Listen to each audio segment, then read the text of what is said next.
साथियों, अंतरिक्ष हमारे लिए सदा से कौतूहल का विषय रहा है। इंसान एक जिज्ञासु प्राणी है। वह जब भी किसी अनजान वस्तु, संरचना या किसी प्रक्रिया को होते हुए देखता है तो उसे वह जानने समझने की कोशिश करने लगता है। इंसान की यही जिज्ञासा उसे बाकी प्राणियों से अलग और ख़ास बनाती है। खुले आसमान के नीचे धूप अंधेरे में लेटा हुआ आदमी जब तारा समूहों को देखता है तो बरबस ही सोचने लगता है, यह क्या हो सकता है, कहाँ हो सकता है।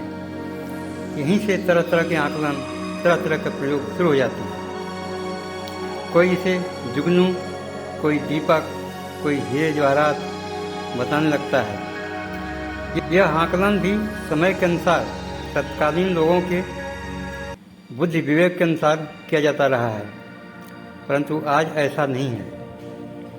आज लोगों की सोच समझ बहुत आधुनिक हो चुकी है। आज लोग ग्रह, उपग्रह एवं तारों के बारे में काफ़ी कुछ जान चुके हैं। आज लोग आकाशगंगा, ब्लैक होल, क्वासर्स, नोवा, सुपरनोवा आदि बहुत सी जानकारियां रखते हैं, परंतु लोगों का कौतूहल कम नहीं अपितु बढ़ता ही जा रहा है। तो आइए हम भी इन्हीं कड़ियों को आगे बढ़ाते जोड़ते क्रमशः कुछ पुरानी, कुछ नई, कुछ अनुमानों पर आधारित नई जानकारियाँ आप लोगों के समक्ष प्रस्तुत करने की कोशिश करेंगे। उसी के फलस्वरूप पहली कड़ी में अपनी पृथ्वी और सौरमंडल के बारे में अधिक से अधिक जानने की कोशिश करेंगे। सबसे पहले तो आपको बता दें कि हम जिस धरती पर रहते हैं वह अकेली नहीं बल्कि हम इंसानों से कहीं ज़्यादा उसका अपना भरा पूरा परिवार है, जिसमें उसके अनेकों भाई बहन और पड़ोसी हैं। अगर संख्यात्मक हिसाब से देखें तो पूरी पृथ्वी पर मानव आबादी लगभग 6 अरब है, जबकि पृथ्वी जिस आकाशगंगा में स्थित है उसमें 150 अरब से ज़्यादा तो केवल तारे हैं। उन्हीं तारों में से सूर्य हमारा एक तारा है। बाकी आप खुद ही अंदाजा लगा सकते हैं कि ग्रहों की संख्या कितनी हो सकती है। अंतरिक्ष में उसका फैलाव भी लगभग 1 लाख प्रकाश वर्ष है। यह दूरी कितनी बड़ी है इसका अंदाज़ा आप ऐसे लगा सकते हैं कि 1 लाख साल में प्रकाश कितना दूर जाएगा, जबकि 1 सेकंड में प्रकाश लगभग 3 लाख किलोमीटर की दूरी तय करता है। आकाशगंगा की मोटाई उसके केंद्र में 20,000 प्रकाश वर्ष है तथा किनारों पर 3,000 प्रकाश वर्ष है। तो इतने विशाल क्षेत्र एवं परिवार में पृथ्वी अपने पिता सूर्य के साथ स्थिर नहीं बल्कि लगातार इस विशाल अंतरिक्ष की यात्रा करा रही होती है और हमें इसकी भनक तक नहीं होती। यह ठीक उसी तरह है जब सारी सुविधाओं से लैस एक हवाई जहाज, एक रेलवे ट्रेन या एक विशाल क्रूज में यात्रा करते समय तब तक हमें आभास नहीं होता जब तक कि हम खिड़की से बाहर न झांकें। अब सवाल उठता है कि धरती से बाहर कैसे झांकें, किधर झांकें। तो इसका जवाब ऐसे समझिए, काफ़ी ऊंचाई पर हवाई जहाज़ से बादल दिखते हैं, बशर्ते कि बादल मौजूद हों। एक रेलवे ट्रेन से नदी, पहाड़, जंगल, घर मकान तथा एक क्रूज से अथाह जलराशि दिखती है। उसी प्रकार पृथ्वी से बाहर दिन में नीला आसमान एवं सूर्य तथा रात में चंद्रमा, असंख्य तारे एवं काला आसमान दिखता है। शायद ज़्यादा दूरी की वजह से सभी इस तथ्य को आत्मसात न कर पाएं, परंतु कल्पना की उड़ान के साथ रात में लगातार अवलोकन करने पर स्पष्ट रूप से बातें समझ आने लगती है, क्योंकि तारों की स्थिति लगातार दिन, महीने, साल बदलती रहती है। इन घटनाओं को समझने के लिए आँख के साथ दिमाग की भी जरूरत होती है, क्योंकि अति सूक्ष्म या अति विशाल प्रक्रियाएं ज्ञान चक्षु से ही समझी जा सकती हैं। तो ज़रूरत है अपने ज्ञान चक्षु को अधिक से अधिक विस्तार देने की। ज्ञान विस्तार के क्रम में वास्तविक जानकारियों के आधार पर जब एक बार सोचना शुरू कर देते हैं तो आगे की चीज़ें दिमाग में स्पष्ट रूप से दृष्टिगोचर होने लगती हैं और हमें जो चीज़ें अब तक कठिन लगती थी वो अभी आसानी से समझ में आने लगती हैं।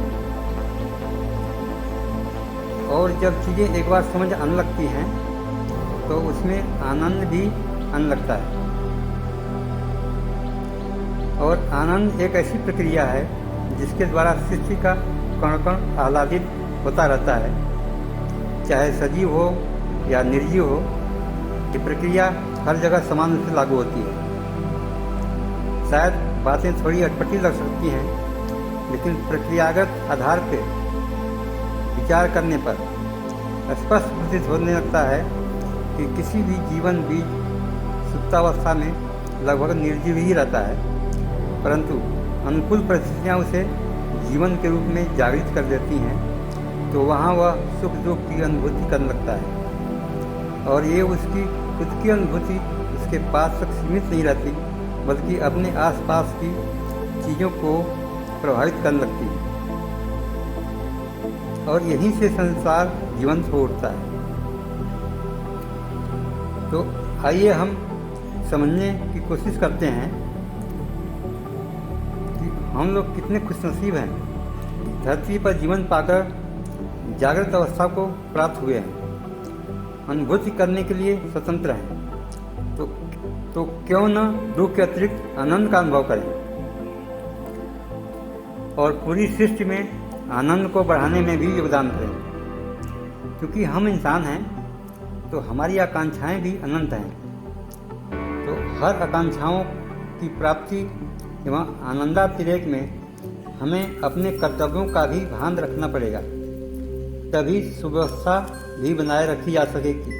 हम कितने अद्वितीय हैं, हमारी धरती कितनी अद्वितीय है, जानकारी रखना भी हमारा परम कर्तव्य है और आनंद कारक भी है। हमें हमारी धरती पर हमारा पता क्या है ये तो पता रहता है, परंतु इस ब्रह्मांड में हमारी धरती का क्या पता है ये पता नहीं रहता। तो पते के लिए ये पता बता दूं कि निकट भविष्य में शायद ये पता भी सबके लिए अनिवार्य हो जाए तो ज़्यादा अतिशयोक्ति नहीं होगी।